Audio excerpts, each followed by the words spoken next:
బట్టల షాపులు ఆషాఢ శ్రావణ మాసాల ఆఫర్లు పెట్టినట్టు రామగుండం గోదావరికని ట్రాఫిక్ పోలీసులు హెల్మెట్ పెట్టుకున్న మహిళలకు చీరల ఆఫర్లు పెట్టిరు. ఎవరైతే మహిళలు హెల్మెట్లు పెట్టుకొని బండ్లు నడుపుతున్నారో అసొంటోళ్ళందరినీ ఆపి ఇందా అమ్మ చీరలని పంచి పెడుతున్నారు. నెత్తికి హెల్మెట్ పెట్టుకొని భార్యని వెనకాల కూర్చోబెట్టుకొని బండి మీద పోతున్న భార్యాభర్తలను కూడా ఆపి వాళ్ళకు కూడా చీరలు ఇచ్చిర్రు. ఇట్లా ట్రాఫిక్ పోలీసు వాళ్ళు అంటే వసూలే కానీ గదే చలాన్ వసూలే చేస్తారు కానీ రిటర్న్ ఇచ్చుడు అనేది ఏం ఉండదు కదా.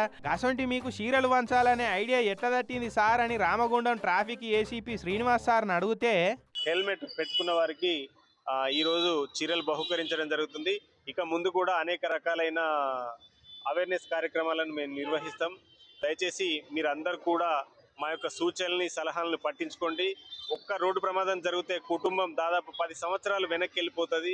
దయచేసి ఈ విషయాన్ని గమనించి ప్రతి ఒక్కరు కూడా మాకు సహకరించండి, మీ కుటుంబాలను సంక్షేమంలో ఉంచండి. విన్నారు కదా, ఎవరైతే హెల్మెట్ పెట్టుకొని బళ్ళు నడుపుతున్నారో వాళ్ళు బాధ్యతాయుతంగా ఉన్నారని మెచ్చుకొని వాళ్ళకి చీరలు ఇనాములు ఇస్తున్నారట.